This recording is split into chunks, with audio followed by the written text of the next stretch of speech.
Bismillahirrahmanirrahim. Assalamualaikum warahmatullahi wabarakatuh. Alhamdulillah wassalatu wassalamu ala Rasulillah. Amma ba'd, teman-teman Taubaters, apa kabarnya? Semoga sehat semua, semoga fit semua, dan semoga kita semua dari hari ke hari kualitas keimanan kita bertambah dan kualitas maksiat kita semakin lama semakin kurang.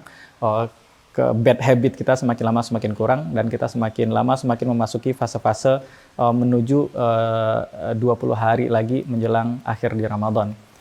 Masya Allah, nggak kerasa ya.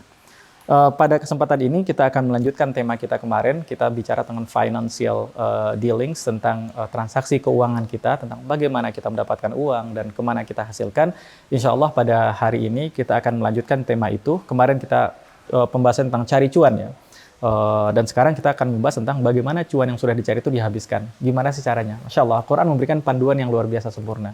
Kalau kita bicara tentang keuangan, banyak di antara kita mikir bagaimana sih cari uang menurut Rasul Sallallahu Alaihi Wasallam. Gimana tips mencari uang, tips bisa kaya menurut para sahabat. Oke, nice. Tapi kita lupa bahwa sahabat itu juga punya cara mengeluarkan uang. Rasul Sallallahu Alaihi Wasallam punya cara mengeluarkan uang. Syariat ini bukan saja menunjukkan kepada kita bagaimana caranya mengumpulkan uang, tapi syariat ini juga memberikan perhatian kepada kita tentang bagaimana cara menghabiskan uang itu. Dan komplit lah. Kenapa? Karena di akhirat kelak, untuk masalah uang, kita ditanya dua hal.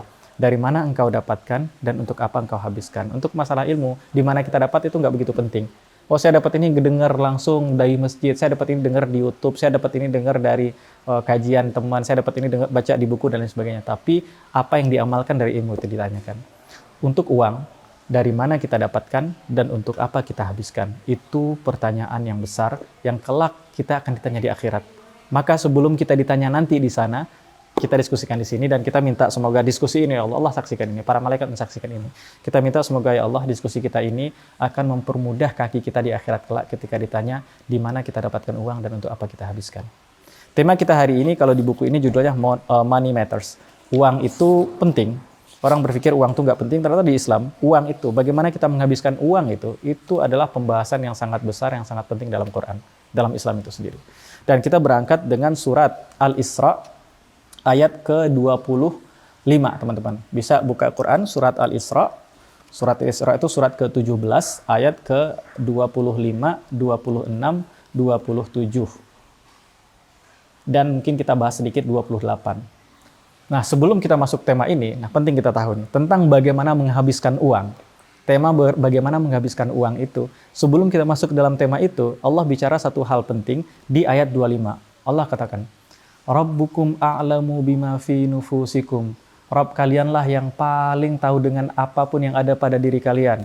In takunu salihina, jika kalian adalah orang-orang yang baik, orang-orang yang salih, fa innahu kana lil awwabina ghafura. Maka sungguh Allah itu bagi orang-orang yang kembali kepadanya. Awwab artinya orang-orang yang kembali. Kita ada kata tawab, dia mirip maknanya awwabina ghafura. Bagi orang-orang yang kembali kepada Allah itu ghafuran. Allah Maha Pengampun. Allah menutupi dosa-dosa kita. Allah katakan, sebelum masuk pada tema bagaimana kita menghabiskan uang, Allah katakan kepada kita, Rabbukum a'lamu bima fi nufusikum. Nah, ini statement yang setiap kita harus masukkan ini ke dalam kepala kita. Kenapa demikian? Kalau ini nggak masuk ke dalam kepala kita, maka akan berantakan urusannya negeri ini. Bahkan dunia sosial, termasuk dunia sosial berantakan. Kenapa hari ini kita mulai menghujat-hujat orang? Itu karena kita menilai orang itu begini dan begitu, kita hujat dia, kita komen dia dan lain sebagainya. Allah katakan, Rabbukum a'lamu bima fi nufusikum. Allah yang paling tahu tentang apa yang ada dalam diri kalian. Apa kaitannya dengan pembahasan yang kita bahas berikut ini? Karena sebelum Allah berikan tema berikutnya, Allah siapkan diri kita dulu. Allah katakan kepada kita bahwa setiap kita muslimin, urusan kita, tanggung jawab kita adalah kepada Allah. Kita punya harta, dari mana kita dapat harta itu, kita akan diminta pertanggungjawaban oleh Allah. Jadi bisa saja saya bohong ke orang tua saya bisa saja bohong ke istri saya dari mana saya dapatkan uang, tapi saya mustahil bohong kepada Allah. Allah dialah kelak nanti di akhirat sebagai hakim sekaligus sebagai saksi. Kalau di dunia hakimnya A, saksinya B. Di akhirat kelak hakimnya Allah dan saksinya juga Allah. Nggak ada peluang untuk bohong. Begitu juga ketika kita akan menghabiskan uang, maka urusannya kembali antara urusan kita dengan Allah. Ini pertama kali. Maka setelah pembahasan ini, tidak ada ceritanya kita udah membahas tentang bagaimana cara menghabiskan uang dalam Quran dijelaskan seperti ini. Maka tugas saya coba lihat selebgram atau artis-artis atau teman-teman saya yang cara menghabiskan uangnya salah. Enggak, itu bukan kerjaan kita. Tugas kita lah lihat pada diri sendiri. Bukan urusan kita orang lain beli apa. Kecuali antum KPK, oke lah. Itu ada tugas antum, maka antum urus lihat para pejabat-pejabat yang menghabiskan uang dan sebagainya. Itu memang tugas, itu lain hal. Kalau kita orang-orang biasa, rakyat jelata biasa, tugas kita lah perhatikan saja diri kita. Nggak usah mengklaim orang lain, nggak usah urusi orang lain. Kita cukup perhatikan diri kita, dan Allah katakan, Rabbukum a'lamu bima fi nufusikum. Bahkan, untuk urusan diri saya sendiri, Rabb saya yang paling tahu. Orang lain mengklaim saya begini begitu nggak ada urusan. Allah yang paling tahu dengan urusan saya. Maka jangan coba sekali-kali bohong sama Allah. Baru setelah itu Allah katakan kalimat berikutnya, wa atizal qurba haqqahu wal miskina wa banas sabil wa la tubadzir tabdzira. Allah katakan wa atizal qurba, dan berikanlah kepada orang yang memiliki kekerabatan. Allah katakan berikanlah kepada setiap orang yang memiliki kekerabatan. Allah tidak mengatakan zawil qurba, merata kepada mereka. Allah berikan perhatian kepada setiap individu kerabat kita. Wa atizal qurba haqqahu, apa yang diberikan? Haknya. Wal miskin wa banas sabil. Kita bahas ini dulu sendiri. Allah perintahkan kepada kita, kalau kita punya harta, maka tugas kita adalah setelah kebutuhan, harta itu pertama kali untuk mencukupi kebutuhan kita, bukan? Jangan sampai kita ngasih orang, kemudian kita minta-minta, itu juga salah. Saya dapat gaji 5 juta, kemudian 5 juta langsung faya-faya traktir fulan, kasih sana, kasih sini, kemudian saya minta-minta. Itu salah, itu keliru. Uang itu pertama kali untuk menjaga iffah saya, supaya saya nggak minta-minta ke orang lain. Nah setelah itu baru pembahasannya adalah berikan uang, berikan kepada orang yang terdekat dulu. Wa atizal qurba, siapa yang paling dekat dalam kekerabatan kepada kita. Tugas saya sebagai suami dan sebagai ayah, yang paling dekat untuk saya, tanggung jawab saya mutlak adalah istri dan anak-anak saya. Itu penuhi dulu. Dan insya Allah, misalnya, Masya Allah, seandainya Allah berkahi saya dengan kekayaan yang banyak, kebutuhan saya hanya 6 juta per bulan misalnya, dan ternyata Allah berkahi saya dengan kekayaan 25 juta per bulan, ada 19 juta sisa. 19 juta itu untuk apa? Kata Allah, wa atizal qurba haqqahu. Cari keluarga terdekat dulu. Siapa keluarga terdekat saya yang dalam kesulitan, maka berikan haknya. Dan Allah katakan, Allah tidak mengatakan ini. Kalimatnya mungkin kita mengatakan kalimatnya wa atizal qurba malaka. Maka berikanlah kepada kerabat kamu itu harta engkau.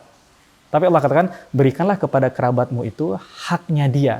Artinya, secara eksplisit Allah jelaskan di sini bahwa dalam kantong saya itu ada hak orang lain di sana. Dalam kantong saya itu, dalam rekening saya itu, dalam harta saya itu, ada harta yang bukan milik saya. Itu yang Allah maksudkan dengan itu adalah haknya dia.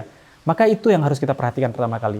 Maka Allah beritahu kita tentang bagaimana cara kita menghabiskan uang setelah kewajiban kebutuhan diri saya dan keluarga saya itu wajib, maka coba perhatikan di sekitar saya dulu. Kerabat saya. Zal qurba itu kerabat saya. Itu diperhatikan. Ketika di antara mereka ada yang kesulitan, ada haknya dia, itu tersimpan dalam kantong kita.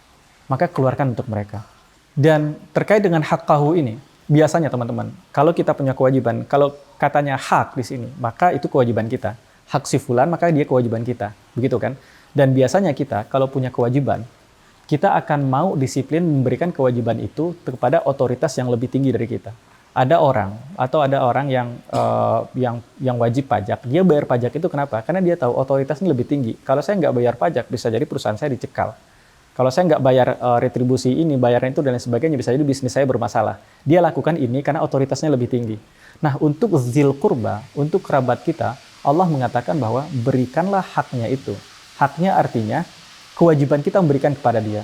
Dan mungkin antara saya dengan kerabat saya yang mungkin secara finansial di bawah saya berpikir dia nggak di atas saya kok, dia nggak otoritas di atas saya kok. Tapi kita perlu sadar bahwa kita perlu tahu bahwa pembahasan ini, perintah ini bahwa memberikan hak kerabat kita, Allah yang perintahkan itu, dan Allah adalah otoriti yang paling tinggi, yang maha tinggi. Tidak ada otoritas yang lebih tinggi dari itu. Kita perlu tahu bahwa kalau orang itu pengen memberikan kewajibannya karena otoritas lebih tinggi, maka kita perlu tahu bahwa memberikan hak kepada kerabat kita itu karena ada otoritas yang paling tinggi, yaitu dari Allah Subhanahu wa taala. Nah, itu pertama. Kemudian yang kedua, masuk pada pembahasan wal miskin. Kata miskin, kalau orang ulama bahasa mengatakan dari kata masakana, dari kata masaka dan sakana dalam bahasa Arab. Yang maknanya itu bisa berarti masaka itu tahan, tertahan. Artinya miskin itu orang yang tertahan dalam satu keadaan nggak bisa bergerak. Dan beda ya antara fakir dan miskin. Fakir itu dari kata fakir, orang yang benar-benar butuh, sangat butuh, dan dia nggak punya apa-apa. Itu fakir. Kalau miskin, bisa jadi dia masih punya sesuatu. Di surat Al-Kahfi disebutkan bahwa orang miskin punya kapal. ammas safinatu fakanat limasakin. Kapal itu miliknya orang miskin. Bisa jadi orang miskin punya kapal, bisa jadi orang miskin punya kendaraan. Artinya, setelah kerabat kita settle, maka yang kita lihat adalah orang miskin di sekitar kita. Orang miskin di sekitar kita. Orang miskin itu bisa jadi dia tidak fakir, bisa jadi dia masih punya rumah dan punya mobil. Masalahnya, misal ada contoh. Di sini contohnya menarik. Ada supir taksi, dia punya rumah dan dia punya mobil. Mobilnya dia bawa taksi. Dan qadarullah, ma'adzallah, ternyata dia ada penyakit yang itu menyerang matanya sehingga nggak bisa melihat. Dan dengan mobil nyopir taksi itu, dia harus menafkahi ada 4 orang anak yang masih sekolah dan kuliah di bawah tanggungan dia. Dia harus menafkahi anak-anaknya itu. Kalau seandainya dia buta, mungkin dia bisa operasi, tapi kalau dia operasi, pilihannya dia harus jual mobilnya dan dia nggak bisa kerja lagi. Mata sehat nggak bisa kerja. Maka ini orang terjebak dalam situasi tertentu dan dia nggak bisa ngapa-ngapain. Ini termasuk dalam miskin. Kita bantu dia, berikan bantuan, dan kalau matanya sembuh, matanya sehat, dia bisa kembali narik taksi dan dia bisa memberikan harta kepada kerabat-kerabat, bisa memberikan harta kepada kewajibannya dia pada anak-anaknya. Ini termasuk miskin, walaupun itu orang punya mobil. Jadi miskin itu bukan, oh nggak ada kok di lingkungan saya nggak ada miskin. Ada memang anak putus sekolah tapi bapaknya punya rumah. Apakah kita harus nunggu dia jual rumahnya itu, kemudian dia luntang-lantung hidup nggak jelas hanya menyekolahkan anaknya? Itu kalau mindsetnya dia bagus. Itu mindsetnya dia artinya daripada saya minta ke orang, lebih baik saya jual rumah saya. Tapi mindset kita sebagai tetangganya, sebagai temannya, daripada kamu jual rumah Pak, udah pakai saja duit saya. Nah, ini ada 2 mindset yang berbeda, teman-teman. Ini kita harus tahu. Mindset kita adalah, daripada Bapak jual rumah, nanti tinggal di mana? Udah, pakailah saja ini. Mudah-mudahan anak Bapak cepat lulus, kemudian kewajibannya terselesaikan, dan mudah-mudahan kalau kita bisa ngasihnya pinjaman. Dan pinjaman itu nggak ada bunganya. Udah pinjaman, nanti kapan Bapak mampu, kembalikan saja, nggak masalah. Dan kalau kuat memberi pemberian, maka itu lebih afdol, lebih baik lagi. Yang kedua, setelah dzal qurba, yang kedua adalah miskin. Pertanyaannya adalah, bagaimana kita tahu kalau di antara sekitar kita ada orang yang miskin? Karena itu kita perlu baca pembelajaran atau konsep-konsep lain dalam bermasyarakat dalam Islam. Islam mengajarkan misalnya afsyus salam, kata Rasul. Ada banyak hal. Misalnya laki-laki itu sholatnya ke masjid. Dengan sholat ke masjid, kita kenal dengan orang sebelah kita. Masjid itu bukan sekedar sholat saya yang 27. Ada hikmah besar di sana. Di masjid itu kita bisa membangun komunitas yang sulit. Dari masjid, kita bisa tahu ada kepala keluarga yang selama ini sakit, sudah terbaring di rumah sakit. Kenapa? Karena 5 kali dalam sehari, nggak mungkin kita nggak tahu. Kita kenal orang sebelah kita. Orang sebelah kita, kalau satu masjid, berarti satu komplek yang sama. Kita kenal dia, kita kenal anak-anaknya, kita kenal keluarganya. Kita tahu di antara mereka siapa yang kesulitan. Kita hanya bisa menerapkan ayat ini kalau kita mengetahui, kalau kita membangun komunitas yang baik di masyarakat kita. Maka Masya Allah, dari pembahasan keuangan, Islam mengajak kita untuk membangun masyarakat yang baik, masyarakat yang saling bantu, masyarakat yang guyup satu sama lain. Dan ini harus hadir. Masyarakat individualis itu masyarakat yang Islam tidak mengajak kita untuk menjadi individualis. Ya udah bodo amat. Yang penting rumah saya selesai. Enggak. Itu nggak penting. Itulah kenapa hari ini kita membuat rumah kita dengan pagar setinggi mungkin, kemudian di atas pagar dikasih jeruji busi dan lain sebagainya. Kita takut dengan siapa? Takut dengan tetangga mungkin. Kalau tetangga itu adalah orang yang sangat akrab dengan kita, baik dengan kita, maka kita nggak perlu pagar melindungi orang luar. Kita hanya perlu tetangga kita untuk melindungi kita dari orang lain. Kalau kita pakai pagar setinggi mungkin ya kita berlindung dari tetangga kita dong. Maka Islam mengajarkan kita satu prinsip yang luar biasa, teman-teman. Prinsip ini kalau kita terapkan dikit-dikit. Hari ini hidup kita, apalagi di Jakarta ya, di kota-kota besar, saya tinggal di Depok, hidup sangat individualis sekali, termasuk saya juga seperti itu, mungkin teman-teman juga seperti itu. Kita coba bertahap. Ini Ramadan mau ben kita belajar, kita nggak bisa langsung sampai perfect, dalam 2 tahun selesai, setelah Lebaran nggak sempurna, nggak ada yang seperti itu. Segala sesuatu itu harus ditahapi. Dan kita menahapi itu. Nah, bagaimana kita mengenal orang miskin di sekitar kita? Mau nggak mau kita juga harus kenal dengan kerabat-kerabat yang ada di sekitar kita, lingkungan yang ada di sekitar kita. Kemudian Allah katakan wa benis sabil, ibnu sabil itu artinya anak dari jalan. Ada dua implikasi dari sini. Yang pertama adalah saking lamanya di jalan dia jadi anak jalan. Artinya ini orang memang nggak punya rumah, homeless, orang yang memang sama sekali nggak punya tempat tinggal, tunawisma kita sebut hari ini ya. Maka kita perlu perhatikan dia. Jadi tahapannya itu kerabat dulu yang ada hubungan darah dengan kita. Setelah kerabat itu orang terdekat dengan kita lingkungannya. Kemudian orang-orang yang nggak punya rumah ada di sekitar kita. Bisa jadi pertama memang orang yang nggak punya rumah, atau ibnu sabil yang kedua adalah bisa jadi saya tinggal di Depok. Ada orang dari Sumatera datang ke Depok mau ketemu anaknya misalnya kuliah di UI. Ketika ketemu anaknya ternyata anaknya lagi di Singapura. Dia mau pulang lagi ke Sumatera. Qadarullah dompetnya kecurian, nggak punya uang sama sekali, itu termasuk ibnu sabil. Ternyata tinggal di kompleks sekitaran rumah saya. Maka saya perlu perhatikan itu. Mereka juga termasuk dalam prioritas. Nah, ini Allah sebutkan pembahasan tentang bagaimana kita menghabiskan uang. Nah, kita masuk ke potongan ayat berikutnya. Teman-teman kalau lihat ayat ini, teman-teman akan dapati bahwa ayat ini kayaknya satu ayat, nggak sinkron. Allah katakan, وَآتِ ذَا الْقُرْبَى حَقَّهُ وَالْمِسْكِينَ وَابْنَ السَّبِيلِ وَلَا تُبَذِّرْ تَبْذِيرًا. Dan jangan engkau berbuat mubazir sebenar-benar mubazir. Nah, sekarang kita lihat. Ini sebenarnya bukannya nggak sinkron, ayat ini sangat powerful. Allah katakan, وَلَا تُبَذِّرْ تَبْذِيرًا. Kata tubadzir, kata badrah. Badrah itu orang Arab menggunakan sesuatu yang baru muncul dari tanah. Kalau kita nanam sesuatu, nanam bijian atau tumbuh-tumbuhan, ketika dia baru muncul putiknya. Putiknya itu, kalau kita petik, itu nggak bisa diapa-apain. Kecuali putiknya kita tunggu sampai dia berbuah dan berbunga, baru kita ambil, baru bisa dimakan. Dan untuk menunggu itu, dari tanaman ke putik, itu bisa jadi cuma 2 minggu.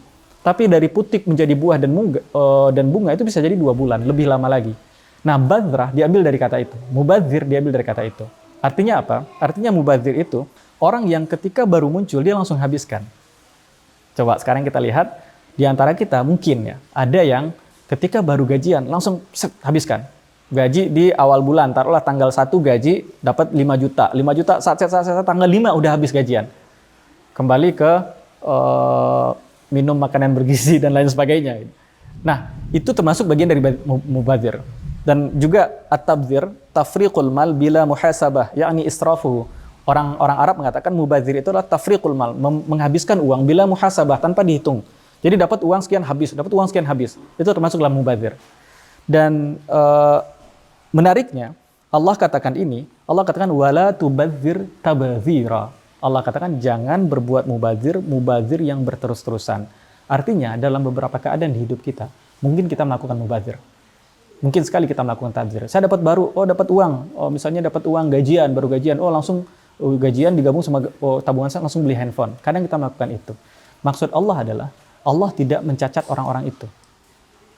Ada orang yang mungkin sekali-sekali dia, ternyata saya udah 3 tahun nggak beli HP, atau 4 tahun atau 5 tahun nggak beli HP, kayak HP baru keluar, HP saya udah mulai agak sewot. Duit ada nih, duit ada 30 juta. Ya udah saya beli HP 7 juta. Kalau yang 7 juta beli HP, itu bisa jadi satu keadaan kita terjebak dalam hal seperti itu, dan itu bukan yang dimaksudkan. Yang dimaksudkan dalam ayat adalah wala tubadzir tabdzira, yaitu orang-orang yang berbuat mubazir dan dia berbuat mubazir terus-terusan sampai mubazir itu menjadi kebiasaannya. Jadi dapat uang, habiskan, dapat uang, habiskan, dapat uang, habiskan, dapat uang, langsung belanja di shopping online dan lain sebagainya. Nah, kalau sekali 2 kali, kita semua melakukan itu. Banyak sekali muslimin yang melakukan itu. Saya melakukan itu, teman-teman juga melakukan itu. Sekali 2 kali itu nggak masalah. Kalau ada orang yang punya uang, kemudian dia belanjakan itu untuk kebutuhannya, nggak masalah. Tapi yang bermasalah adalah ketika itu menjadi gaya hidup. Setiap dapat uang, maka pikirannya lah untuk beli ini. Dapat uang beli itu lagi, dapat uang beli ini, dapat uang beli itu. Maka dia gaya hidupnya menjadi gaya hidup orang yang tidak pernah merasa cukup. Saya sudah punya semua koleksi game di kamar saya, tapi ada satu koleksi game yang teman saya punya, saya nggak punya. Saya udah punya bermacam model motor zaman dulu sampai sekarang, tapi ada satu orang punya, saya nggak punya. Saya juga harus beli yang itu. Nah, ini yang Allah maksudkan. Kalau ada orang pengen beli motor, ya nggak apa-apa. Di antara kita banyak terjebak di keadaan seperti itu. Karena itu Allah katakan, wala tubadzir tabdzira, dan Allah tegaskan lagi, innal mubadzirina, sifat mubazir itu menjadi milik dia. Bahwasanya orang yang mubazir. Allah tidak mengatakan innal ladzina yubadzirun. Allah tidak mengatakan orang-orang yang mubazir. Allah mengatakan orang-orang yang titelnya sudah menjadi mubazir, kanu ikhwana syayatin.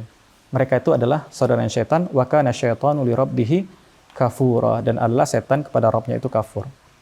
Dan Allah pertegas lagi di sini, kita lihat bagaimana tentang cara kita menghabiskan uang, dan itu dicacat oleh Allah. Hari ini di antara kita mungkin ada orang ekstrem kanan, ada ekstrem kiri. Orang ekstrem kanan adalah saya punya duit, misalnya saya punya duit 1 miliar. Saya pengen beli mobil, ya udah saya beli mobil Kijang tahun 95, atau saya beli mobil Kijang tahun 2000. Padahal duit dengan 1 miliar, saya bisa beli mobil Kijang tahun terbaru. Saya beli nggak apa-apa yang 2000 butut, nggak apa-apa. Maksudnya yang penting kan itu bisa mengantarkan saya dari poin A ke poin B, ya, dan rodanya 4, selesai urusan. Ini di satu sisi terjebak di posisi itu. Di sisi lain ada orang yang ekstrem kiri. Ekstrem kiri adalah orang yang ketika dapat duit berapapun, langsung beli, langsung check out, dapat sekian, check out, dapat sekian, check out, dapat sekian, check out. Dan hidupnya hanya berputar dari apa yang mau dibeli. iPhone berikutnya, iPhone berapa yang harus saya beli, game berikutnya, game apa yang harus saya beli, kemudian keluar traveling ke daerah mana yang saya belum. Pikirannya berputar dari sana ke sana saja. Dan mereka terkurung dalam tradisi kebiasaan itu. Dan Allah sebut, yang Allah cacat adalah orang yang termasuk di sini. Tapi kalau orang, saya punya 1 miliar, kemudian saya beli mobil dengan harga 300 juta, ya nggak apa-apa. Monggo silahkan. Saya punya penghasilan kok dan lain sebagainya. Itu kita nggak perlu juga mencacat, oh kenapa orang punya mobil mewah, BMW, Mercy dan lain sebagainya. Enggak, itu urusan dia. Kita kembali ke awal ayat tadi, Rabbukum a'lamu bima fi nufusikum. Allah yang paling tahu dengan urusan kalian. Sekali lagi, kajian kita bukan untuk menilai orang lain, kajian kita untuk menilai diri kita sendiri. Saya tidak punya hak sama sekali untuk menilai teman-teman, dan sebaliknya teman-teman tidak punya hak sama sekali untuk menilai saya. Saya beli apa itu urusan saya. Yang perlu kita tahu adalah ketika saya beli, apakah ya Allah saya termasuk dalam orang yang terbiasa dengan mubazir. Kenapa? Karena ketika saya sudah terbiasa menjadi habit, menjadi lingkaran, saya hidup dalam loop seperti itu. Hidup saya hanya memikirkan satu handphone ke handphone berikutnya, satu merek laptop terbaru ke laptop terbaru berikutnya, terputar di sana saja, maka termasuk kategori dalam mubazir. Itu menjadi isim fa'il. Maka sifat saya sudah melekat di diri saya, itu nggak terpisahkan. Inilah yang Allah sebut innal mubadzirina kanu ikhwana syaitan. Kenapa dia menjadi saudaranya setan? Karena 2 hal setidaknya. Yang pertama, al-ajlatu minasyaitan. Ini kaidah bahwa setan itu selalu tergesa-gesa. Dan ide tentang mubadzir adalah dia selalu tergesa-gesa. Dapat uang 10 juta langsung tergesa-gesa habiskan. Dapat uang sekian langsung dihabiskan. Dapat uang sekian, itu satu. Yang kedua, kenapa dia saudaranya setan? Kalau seandainya saya selalu buru-buru menghabiskan uang, saya dapat uang berapapun saya habiskan untuk yang saya pikirkan, misalnya, dan kebanyakan adalah hal-hal yang tidak berguna. Saya dapat uang sebanyak apapun saya habiskan untuk entertainment. Dan saya habiskan untuk nonton saja terus. Dan kalau saya langganan nonton terus, yang berjaya siapa? Yang berjaya adalah perusahaan nonton. Kalau hobi saya adalah nongkrong setiap hari, yang berjaya apa? Perusahaan nongkrong. Dan ma'adallah, kalau hobinya ternyata yang buruk, hobinya setiap dapat uang dia berikan untuk minuman keras dan sebagainya. Yang makin kaya siapa? Yang punya perusahaan minuman keras. Dan Allah katakan bahwa orang seperti itu, dia adalah saudaranya setan.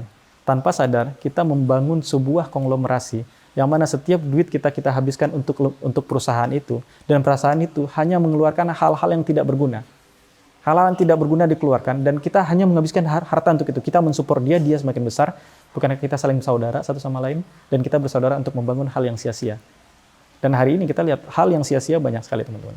Ini agak pahit saya ngomongkan ini, karena banyak sekali hal-hal kita disuguhkan kepada entertainment yang sia-sia, yang sampai kita kecanduan, bahkan kita habiskan uang untuk itu. Bekerja 1 bulan penuh dapat hanya untuk itu saja. Ada bahkan sudah level bapak-bapak lupa dengan anak dan istri. Habis untuk itu. Nah, ini yang Allah maksudkan, innal mubadzirina kanu ikhwana syaitan wa kana syaitanu lirabbihi kafura. Dan setan kepada Rabbnya itu kafur. Kafur itu berarti nggak pernah bersyukur. Dan kita kalau sudah terjebak di habit seperti itu, hidup hedonisme seperti itu, kita nggak akan ada syukurnya. Yang dipikirkan di kepala kita adalah selalu hal yang nggak kita miliki. Saya sudah punya semuanya, tapi saya nggak punya ini. Saya pengen beli ini. Saya dapat ini, tapi teman saya punya itu, saya juga nggak punya itu. Di pikiran kita tidak pernah mensyukuri apa yang Allah berikan untuk kita. Kita sibuk melirik apa yang Allah berikan untuk orang lain, dan hidup tidak akan pernah tentram di situ. Maka di sini teman-teman Allah berikan peringatan kepada kita bahwa menjaga uang, money matters, bahwa uang itu penting, menjaga uang itu adalah hal yang Islam memberikan perhatian yang sangat besar di sana. Islam memberikan perhatian yang sangat besar di sana, dan jika kita tidak mampu untuk menjaga itu, maka kita akan rugi di dunia dan akhirat.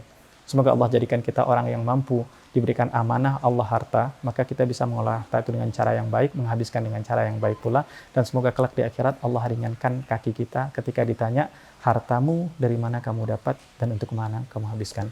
Di Ramadan ini adalah momen kita untuk melatih itu, untuk memperkuat mindset itu, untuk menambahkan ilmu, dan tidak saja ilmu, tapi next step berikutnya adalah untuk beramal dengan ilmu itu. Demikian, Allahu a'lam bishawab. Sampai jumpa besok. Assalamualaikum warahmatullahi wabarakatuh.